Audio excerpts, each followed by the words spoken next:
Hello, and welcome to Night Drive Stories. My name's Jack, and I drive the silent highways of the Pacific Northwest long after midnight, picking up those who wander these misty roads. Tonight, let me tell you the story I heard from the stranger I picked up just outside the old truck stop at mile marker 99. He burst out of the stormy darkness like a man being chased by hell itself. One moment there was just the rhythmic, hypnotic drumming of rain on my windshield. The next, my headlights caught him. A frantic silhouette stumbling out of the muddy ditch on the side of the road, his arm raised not in a casual plea for a ride, but in a desperate, pleading ward against the night behind him. He wore a thin, oddly old-fashioned uniform, a crisp white shirt, a narrow black tie, and dark, pleated trousers, all of it soaked through and clinging to his thin, gaunt frame. His face, when he looked at me through the passenger window, was a pale, bloodless mask of pure, undiluted terror. His eyes were wide and wild, and they darted back and forth, from my face to the dark road behind us, as if he expected to see some hulking, impossible monster emerge from the rain at any second. He didn't ask where I was going. He just gasped, his breath fogging the glass. "Please, you have to go. Now."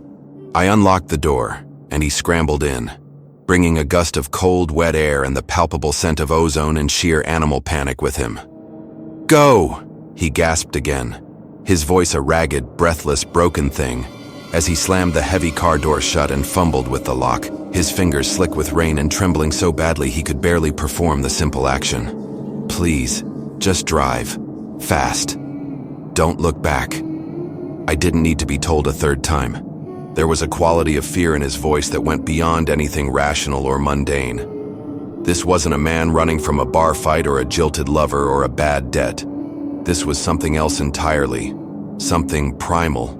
I stomped on the accelerator, and my car fishtailed for a moment on the slick, wet asphalt before the tires found purchase, sending a plume of dirty water into the air behind us as we sped away into the stormy, all-consuming darkness. I watched him in my periphery as I drove. He didn't relax. He didn't catch his breath. He pressed himself back against the passenger seat as if trying to merge with it, his head on a constant, frantic swivel, his eyes wide and scanning the rearview mirror, then the side mirror, then the road behind us, as if expecting to see a pair of malevolent headlights gaining on us at an impossible speed. After a few miles, when no pursuing lights appeared out of the black, rainy maw behind us, his frantic, desperate energy began to subside, replaced by a deep, shuddering, bone-weary exhaustion. His body seemed to deflate, his tense shoulders slumping. He looked like a puppet whose strings had just been cut, a marionette dropped in a heap. He was utterly spent. "Are you all right?" I asked, keeping my voice low and calm, the way you would with a spooked animal. "Are you in some kind of trouble? Are the police after you?" He let out a short, sharp, broken sound that might have been a laugh or a sob. It was impossible to tell. "Trouble?" he repeated, his voice cracking, dripping with a bitter, hysterical irony. "You could say that. You could definitely say that. The police? No. I wish it were the police. That would be so much simpler." He finally turned his gaze from the road behind us and looked at me, and in the dim, shifting light of the dashboard, I could see the full extent of his soul-deep terror in his pale, haunted eyes. They were the eyes of a man who had stared into an abyss and had seen it not just stare back, but smile. "Did you see it back there?" he asked, his voice now a conspiratorial whisper. "About 2 miles back, on the left side of the road." "See what?" I asked, my own curiosity now piqued. "I didn't see anything but trees and rain and the occasional mile marker. The motel," he said, the word itself seeming to leave a bad taste in his mouth. "The Sleepy Traveler Inn, the big, buzzing neon sign with the crescent moon that flickers."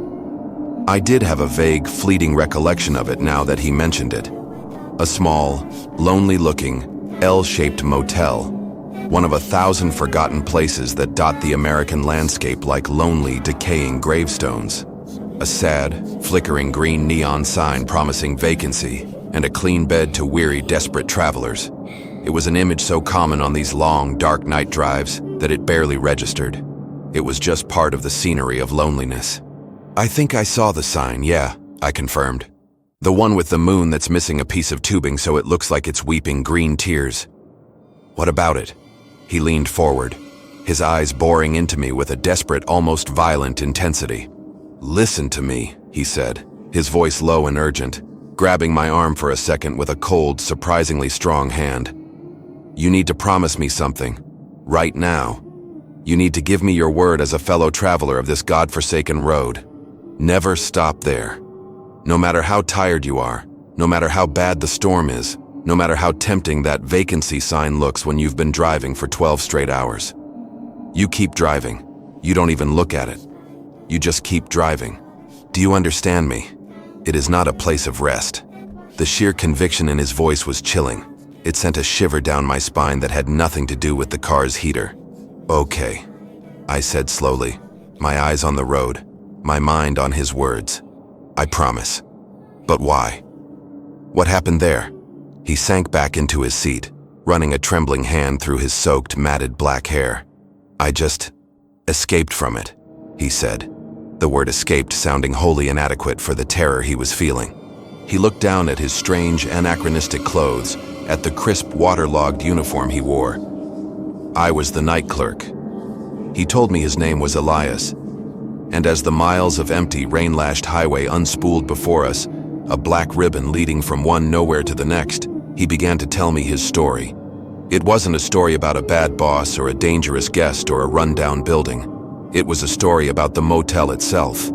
He described the place not as a building of brick and mortar and faded carpets, but as a living, sentient entity, a patient predator that wore the guise of a roadside inn. The sign, he said, his gaze distant, his voice taking on a strange, sing-song, almost hypnotic quality. That's the first part of the trap. That's the lure. That neon crescent moon. It doesn't just advertise. It calls. It whispers. It sings a song on a frequency that only a certain kind of person can hear.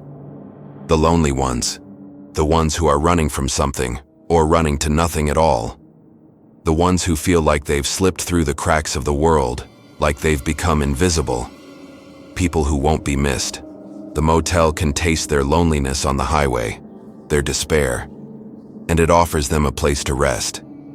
A final place to rest. He described the profound, unnatural silence that surrounded the property, a silence that he said was the second part of the trap. It's in a dead zone, he explained. You'll notice your radio turns to static about a mile out. Your phone loses its signal. It's not just bad reception from the mountains. The silence is a part of it. It's a field it generates. It's an anesthetic. It isolates you. It wants you all to itself.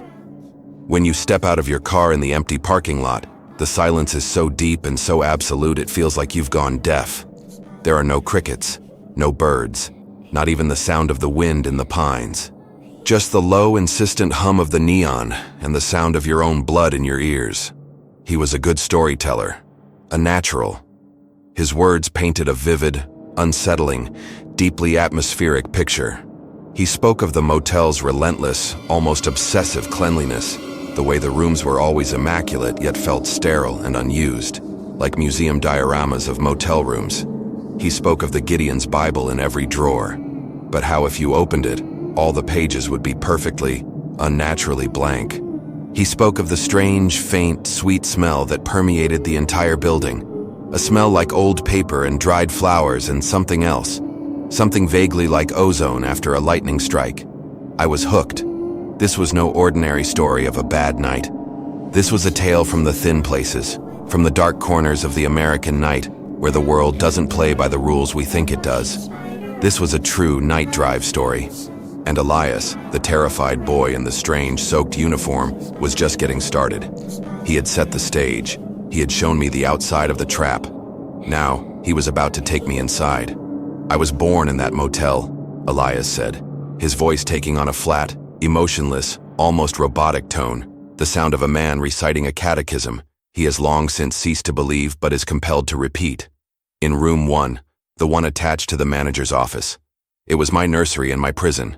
I never knew a world outside of its freshly swept parking lot until tonight. My whole life, all 21 years of it, has been lived within the boundaries of that hungry silence. He revealed the horrifying, claustrophobic truth of his situation. He wasn't just an employee who had taken a job at a strange, isolated motel. This was his family's business. His entire existence had been circumscribed by the unnerving, dreamlike, suffocating mundanity of his duties as the night clerk. He described his daily, or rather nightly, routine with a chilling, meticulous precision that made the surreal seem utterly, horribly normal. His shift would begin at sunset.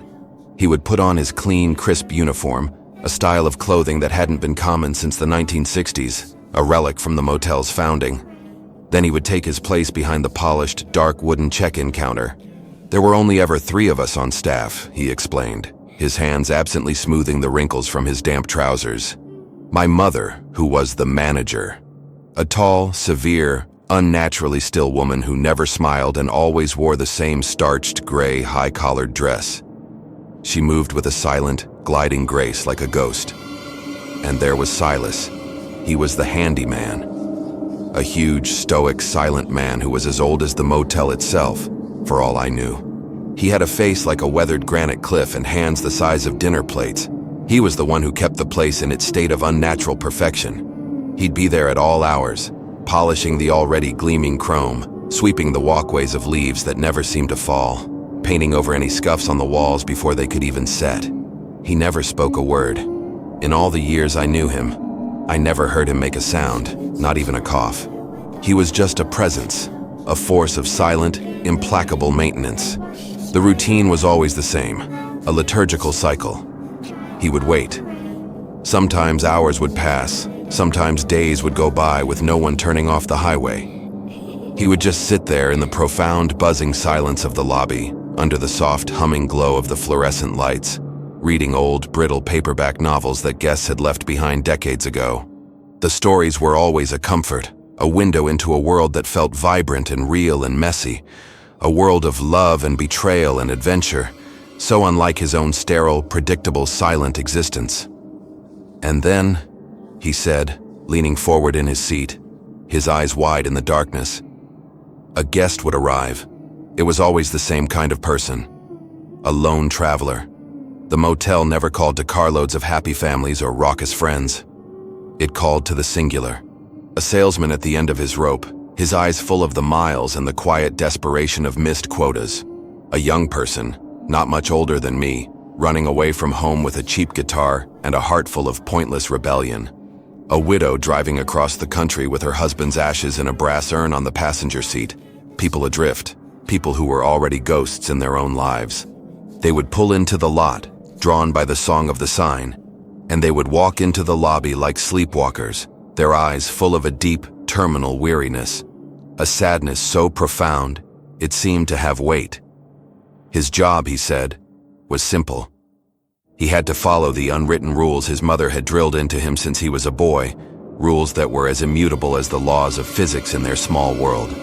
Rule number 1, be polite, be accommodating, be a comforting presence, but never, ever be personal. Never ask a guest where they were from or where they were going. Never ask about their pasts or their futures. Their stories were their own, she'd said, private, sacred things, and it was not their place to interfere with them. Rule number 2, always give them the key to the next room in the correct, unbroken sequential order. If the last guest was in room 2, the next gets room 3, then room 4, then room 5, and so on down the line of the motel's 10 nearly identical rooms. Never deviate from the sequence. Order was paramount. And rule number 3, the strangest and most important of all. After the guest had settled in their room, he was to take a single plain, heavy-bottomed drinking glass from behind the counter, fill it with cool, clean water from the special tap that drew from the deep underground spring beneath the motel, and leave it on the small, wrought iron table just outside their door. To help them on their journey, his mother had always said, her voice a low, reverent whisper. It was a sacrament, a final, parting offering. I never understood what it all meant when I was a kid, Elias confessed, his voice trembling with the memory of his own dawning horror. I just knew that I had to do it. It was my duty. But the strangest part, the part that started to eat at me like a cancer as I got older, was the checkout process, or rather, the complete and utter lack of one. I would check a guest in, I would perform the ritual with the glass of water, and I would see the light go on in their room. And that would be the last I ever saw of them. He described the surreal experience of waking up the next morning, long after his shift was over, and seeing that the guest's car was simply gone from the parking lot. There was never a key left on the counter, never a bill to be settled. They were just gone. When he was a child, he had asked his mother where they went. She had looked at him with her usual cold, distant finality and told him that they had simply checked out. They were tired, she said, and the motel had given them the deep, profound rest they were looking for. Now they had continued on their journey. As a boy, he accepted this. But as he grew into a young man, a seed of deep, terrible, insistent doubt began to grow in his mind. He started noticing things. He would go into the rooms after the guests had checked out to clean them. The beds had not been slept in. The towels were perfectly folded and unused. The small wrapped bar of soap in the bathroom was still in its pleated paper wrapper. The only thing ever out of place was the heavy glass of water he had left outside the door. It would be on the bedside table, completely, impossibly, dryly empty. It was like they were never there at all, he whispered, the words catching in his throat. Except for one thing, they always left something behind, not something valuable. Never money or jewelry. A paperback book with a cracked spine and a dog-eared page, a single forgotten pearl earring, a faded, creased photograph of a child tucked into the pages of the blank Gideon's Bible. Small, personal, forgotten things, saturated with memory. My job was to collect these items and put them in a locked, cedar-lined wooden box my mother kept under the counter. The box was full of them, hundreds of them. Each one a tiny, sad, silent gravestone for a person who had simply ceased to be. The motel wasn't just a place of business. It was a place of quiet, orderly, and absolute disappearance. The confession that his life's work was to facilitate the quiet, systematic vanishing of lonely souls hung heavy in the car. A truth so dark and strange, it seemed to warp the very air around us, making the night outside seem blacker, the rain colder. I, Jack, felt a familiar, chilling sensation. The one I get when a story moves from the realm of the spooky and the anecdotal to the realm of the truly cosmic. The kind of horror that suggests the universe is built on a foundation of rules we can never hope to understand. This wasn't a tale about a simple haunting or a serial killer's hunting ground. This was something older, stranger, and far more insidious. Elias had started to peel back the layers of his reality, and what lay beneath was a terrifying, indifferent, and hungry mechanism. For years I lived with the questions eating me alive, Elias said, his voice a low, pained monotone, the sound of a man reciting a confession he has gone over in his mind 1,000,000 times. I would lie awake in my little room in the back of the office, listening to the incessant low hum of the neon sign, and I would wonder, who were these people? Where did they really go? Why did they leave these little pieces of themselves behind? It was a puzzle with 1,000 pieces and no picture on the box. I tried to ask my mother once when I was 16. I'd grown bold, foolish. I cornered her in the office late one afternoon, the heavy cedar-lined box of forgotten trinkets on the counter between us, and I demanded an explanation. I told her it wasn't right, that these people were disappearing, that they had families, that we should be calling the police. He described his mother's reaction with a chilling detachment. She hadn't gotten angry. She hadn't been defensive or tried to gaslight him. She had simply looked at him with an expression of profound, cold, academic disappointment, as if he were a particularly slow student who had failed to grasp the most basic of lessons. She sighed, a dry, rustling sound, and decided he was old enough to learn the truth. That was the day she sat him down in the dusty, silent lobby and explained the family business. She told me we were not innkeepers, Elias said, his eyes unfocused, lost in the memory of that terrible, world-shattering conversation. That was a role we played, a costume we wore for the sake of the guests, a mundane illusion to ease their transition. We are ushers, she said. That was the word she used, and she said it with a kind of grim, holy pride. And the Sleepy Traveler Inn is not a motel. It is a terminus, a way station, a quiet, orderly, dignified departure lounge between this reality and whatever comes next. His mother, a woman he now understood to be the high priestess of this strange, lonely, terrifying religion, had explained their purpose with a calm, unwavering, zealous conviction that was more frightening than any madness. The world, she told him, was full of broken, tired, wandering souls. People whose stories had run out of road, whose narrative threads had become frayed and tangled. People who felt disconnected, lost, invisible, who had fallen through the cracks of a loud, chaotic, uncaring society. The terminus existed for them. It was a service, she insisted, a kindness, a mercy. She told me we were performing a sacred, vital duty. Elias's voice was now laced with a bitter, cynical irony that was painful to hear. We were helping these lost souls unburden themselves from the pain of existence, from the crushing weight of memory and choice and regret.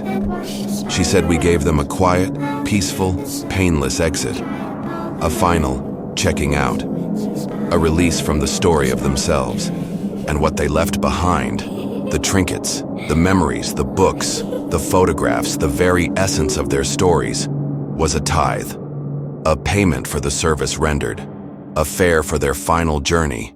But who or what were they paying? Elias had asked this question, the most important question of all. His mother had grown quiet then, her gaze turning toward the large plate glass window of the lobby, toward the silent, dark, brooding woods that surrounded the motel. She told me that the motel itself, the terminus, was alive, or at least that it was in partnership with something that was, that it was built on a place where the veil between worlds was unusually thin, a place with a unique, resonant frequency, and that it was powered by, or perhaps symbiotic with, a quiet, unseen entity. She never gave it a name. She only ever referred to it as the proprietor. She said the proprietor was a being of immense silence and stillness, a consciousness that existed in a state of pure observation, and that it fed on what the guests left behind. Not their bodies, she was very clear about that. Not their souls in a religious sense. It fed on their stories, their experiences, their unlived potential. It was a collector of lives, a connoisseur of memory and regret. The motel, then, was a symbiotic, psychic trap. It offered a peaceful end to those who were tired of living, and in return, the lives they had lived, the experiences they had gathered, the very narrative of their existence, became nourishment for the silent, unseen proprietor that owned the land. His family, the Ushers, were the facilitators of this grim, cosmic transaction, a long line of caretakers ensuring the smooth, orderly, quiet operation of the terminus. I asked her about our family, Elias said, his voice dropping so low it was almost lost in the sound of the tires on the wet road. About her, and the silent Silas, and me. What were we? Were we just servants? Were we exempt from the checkout process? And her answer is what has haunted me every single night since. It's the reason I'm here with you now. His mother had explained that their family was special. They were bound to the terminus by blood, a pact made by her great-grandfather who had built the motel a century ago. Their role was to be the human face of the operation, to provide a comforting, mundane illusion for the guests as they made their final transition. But they were more than that. They were also a part of the tithe. Their own lives, lived in quiet, monotonous service to the terminus, were a constant, slow-feeding offering to the proprietor.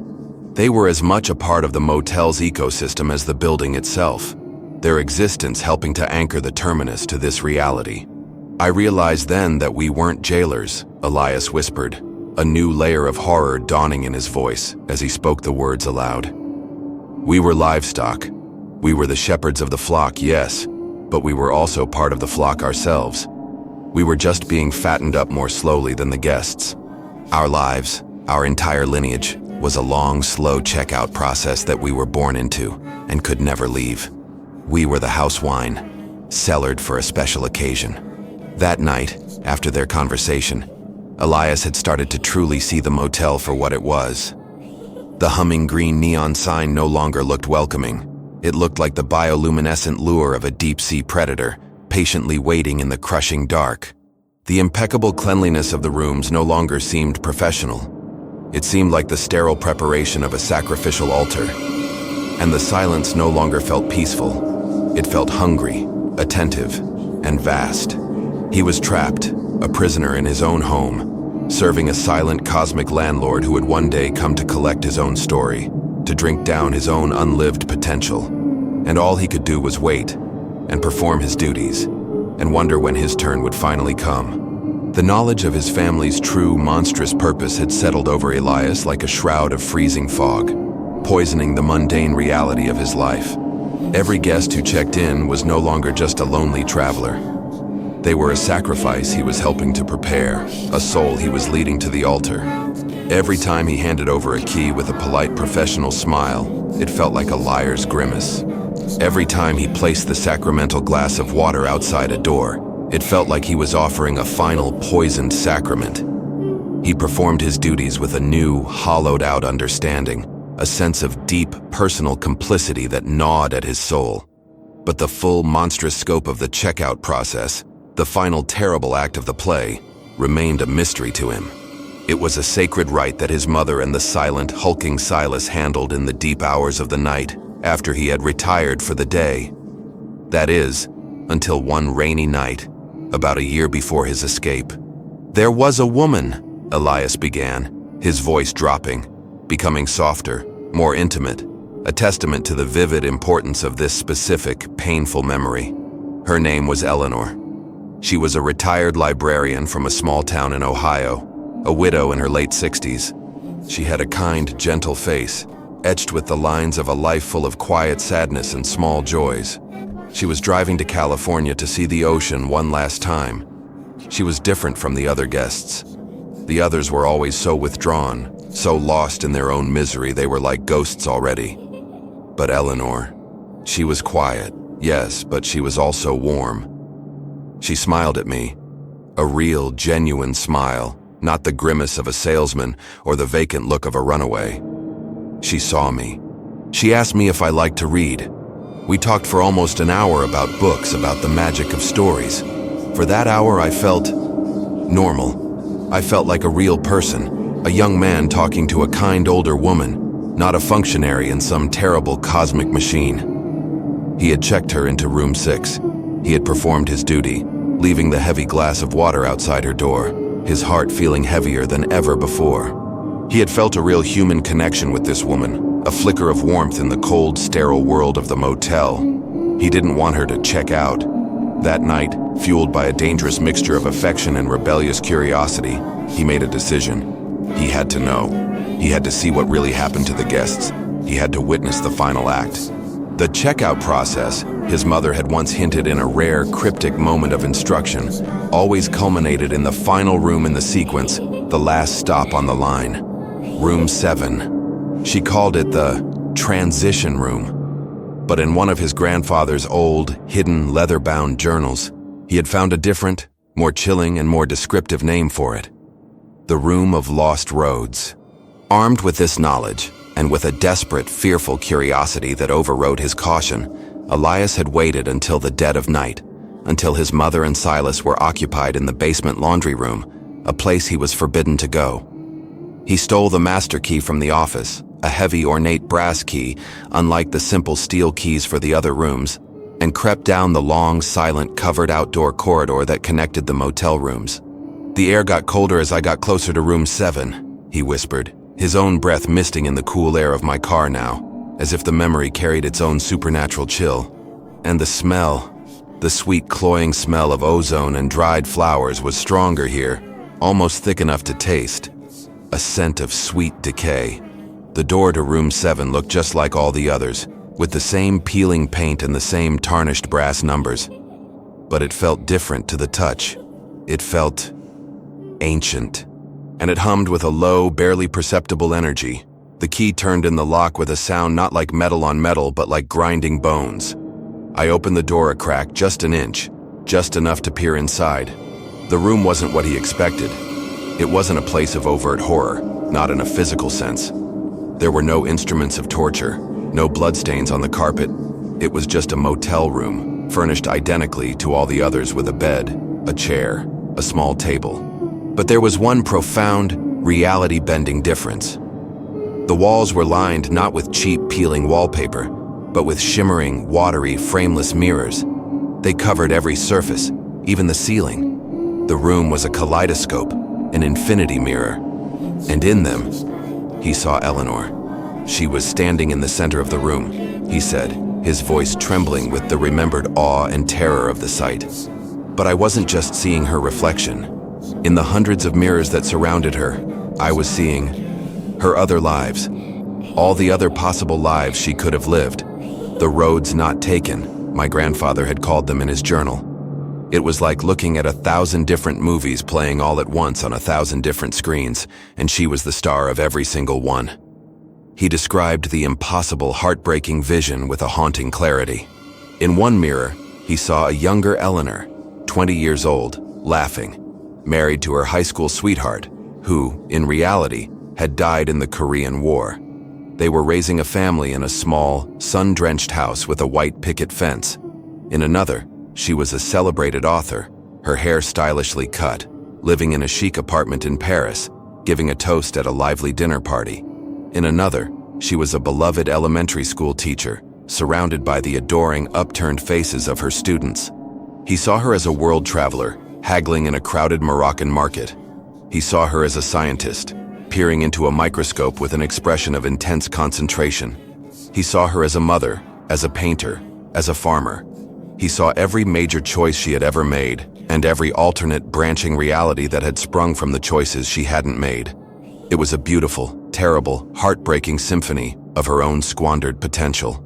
She just stood there in the middle of it all, Elias said, his voice cracking with emotion. Turning slowly, her face filled with a look of absolute wonder, of awe, and of a deep, soul-crushing regret.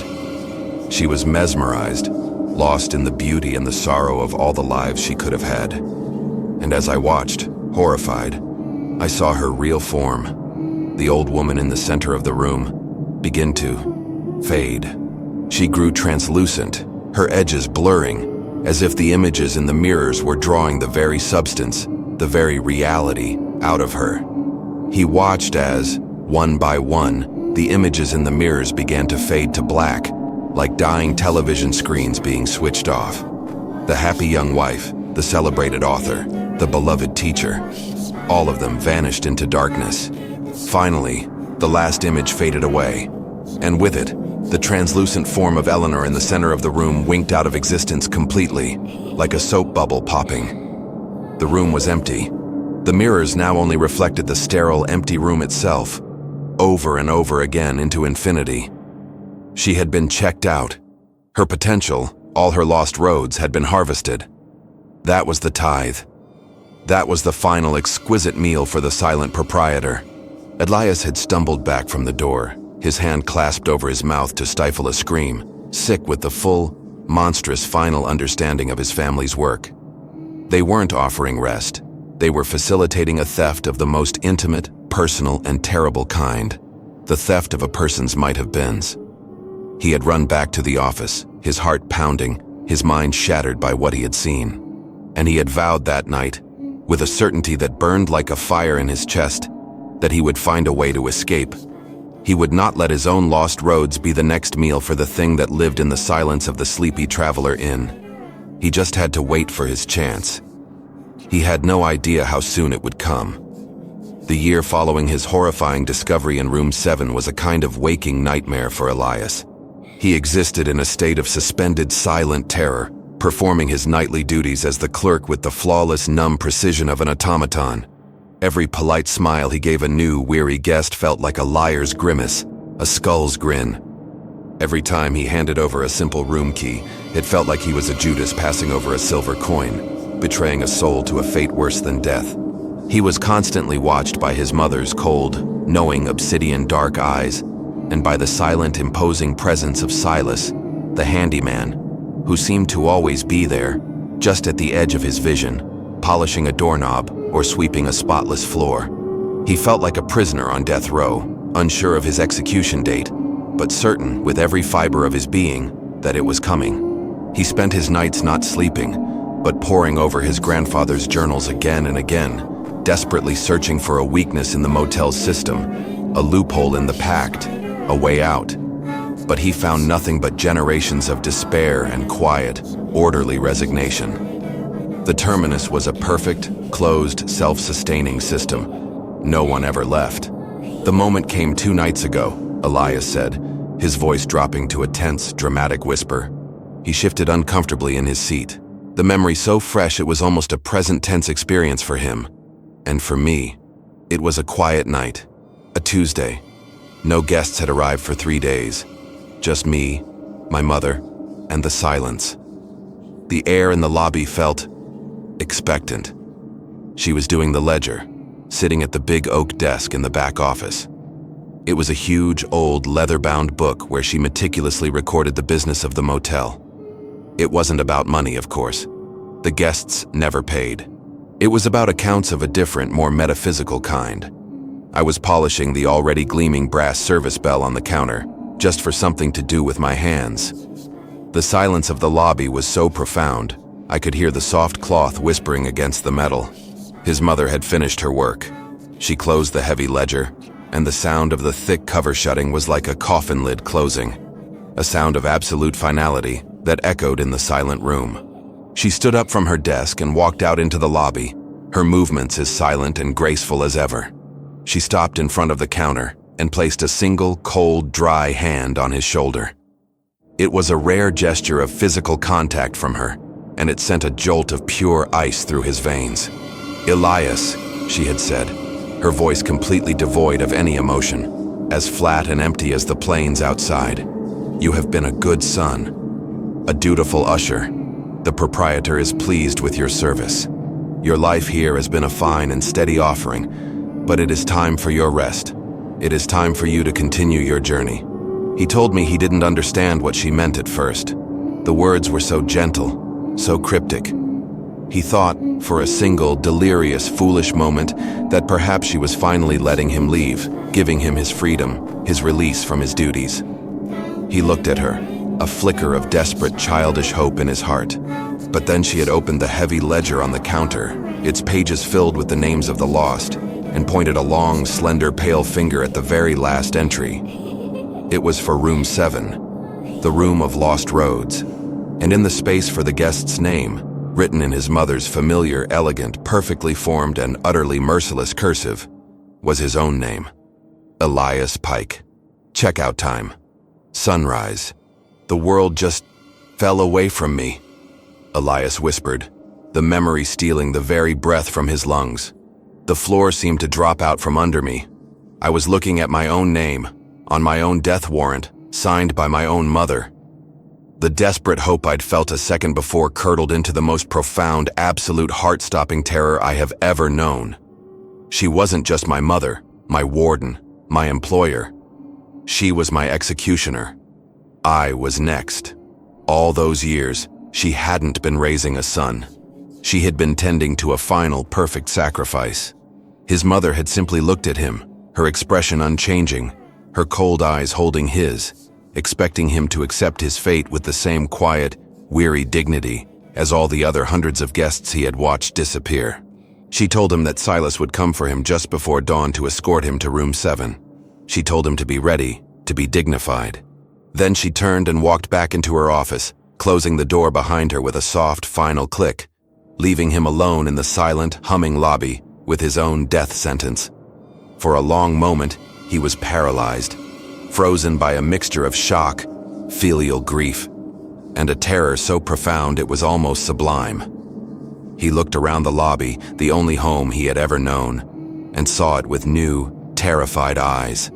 He saw the polished wood, the neatly arranged out-of-date magazines, the silent, slowly ticking clock on the wall, and a new feeling began to bubble up through the freezing cold fear. Rage. A hot, defiant, desperate rage against this place, against his mother, against the silent proprietor, against his own fate. He would not be a meal. He would not let his dreams, his potential, his own unlived, lost roads be harvested. "My mind started working for the first time in my life," he said, his voice now sharp and fast with the remembered adrenaline of that moment. "I wasn't a scared, compliant boy anymore. I was an animal caught in a trap, and I would chew my own leg off to get free. My mother had made a mistake. She had underestimated me. She had left me alone. And she had left the master key, the key to room 7, hanging on its hook by the door. He described his frantic, silent, desperate escape. He knew he only had a few hours before Silas would come for him. He knew his mother would be in her office, meditating or communing with the proprietor. He knew Silas would be on his rounds, a silent, hulking ghost patrolling the perimeter of the property, making sure all was in order for the morning's checkout. He snatched the master key, the heavy, ornate brass key. He slipped out the back door of the lobby, into the pouring rain and the stormy, welcoming darkness. He didn't dare take a car. The sound of the engine would alert them instantly. He had to go on foot. He crept along the back of the motel building, using the deep shadows cast by the eaves to hide himself. He could hear the faint, distorted sound of music coming from one of the empty rooms. A sad, tinny big band tune from the 1940s, a phantom echo of a long-devoured guest, a ghost in the wiring. The air was thick with the sweet, cloying smell of the place. He made it to the edge of the parking lot, his heart hammering against his ribs, his lungs burning with the need to sprint. He could see the dark, wet ribbon of the highway, freedom, just 100 yards away. And then Silas was there. He just appeared out of the darkness. Elias gasped. He was standing at the edge of the woods, by the great pine tree at the entrance to the property, just watching me. He wasn't holding a weapon. He didn't need one. He just stood there, this immense, silent man, an impassable wall of flesh and duty between me and the road. His face was unreadable in the dark, but I knew he wasn't angry. He just looked disappointed, like I had broken a sacred rule, like I was a sheep trying to flee the slaughterhouse, and I knew he wouldn't let me leave.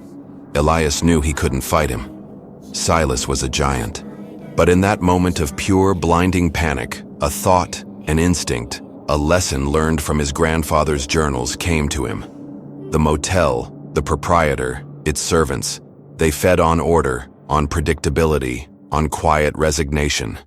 They were confused by chaos. So Elias did the most chaotic, unpredictable, and illogical thing he could think of. He didn't run away from Silas.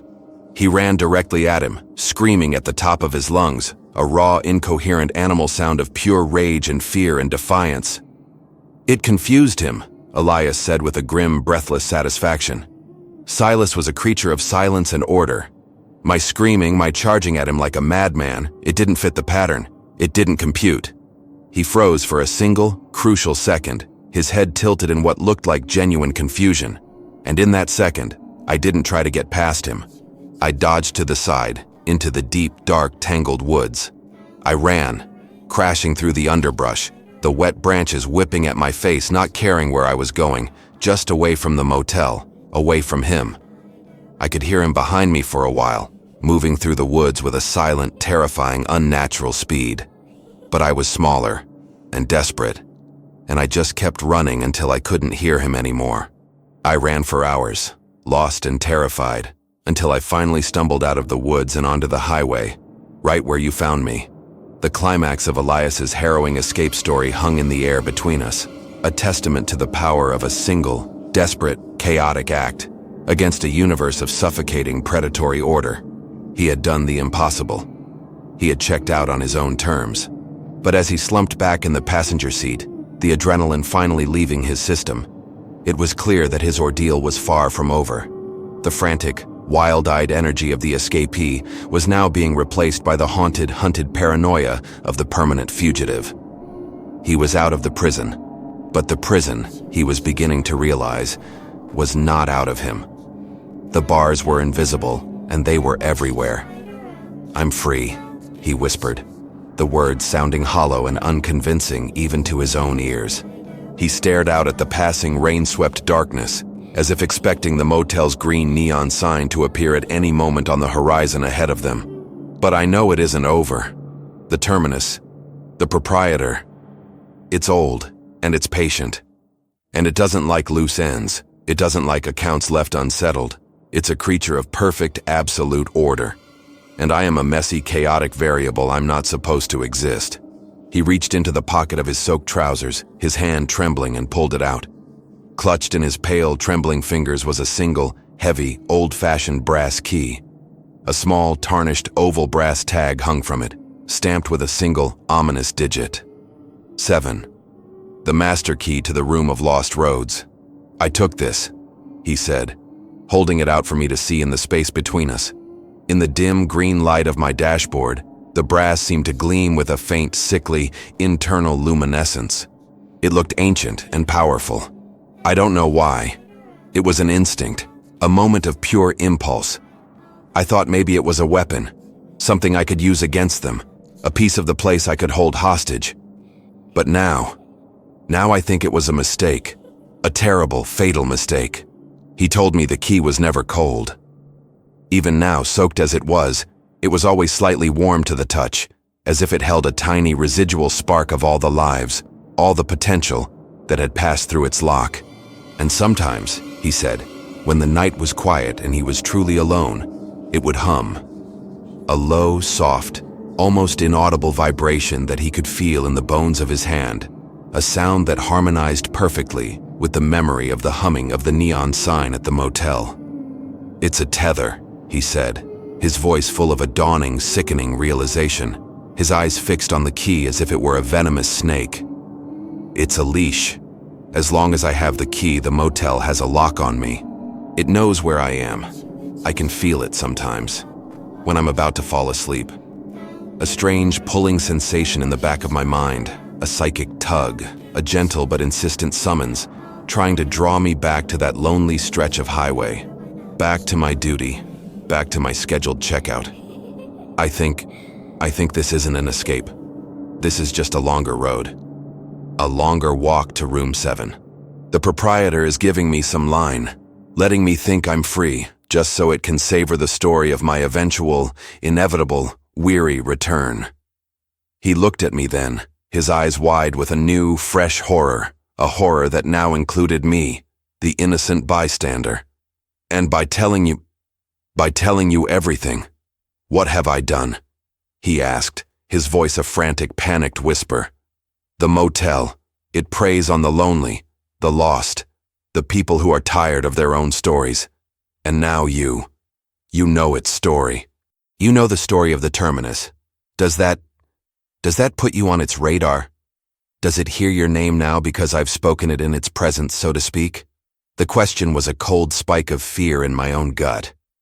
In all my time collecting these stories, I had always been the detached observer, the safe vessel for the tale.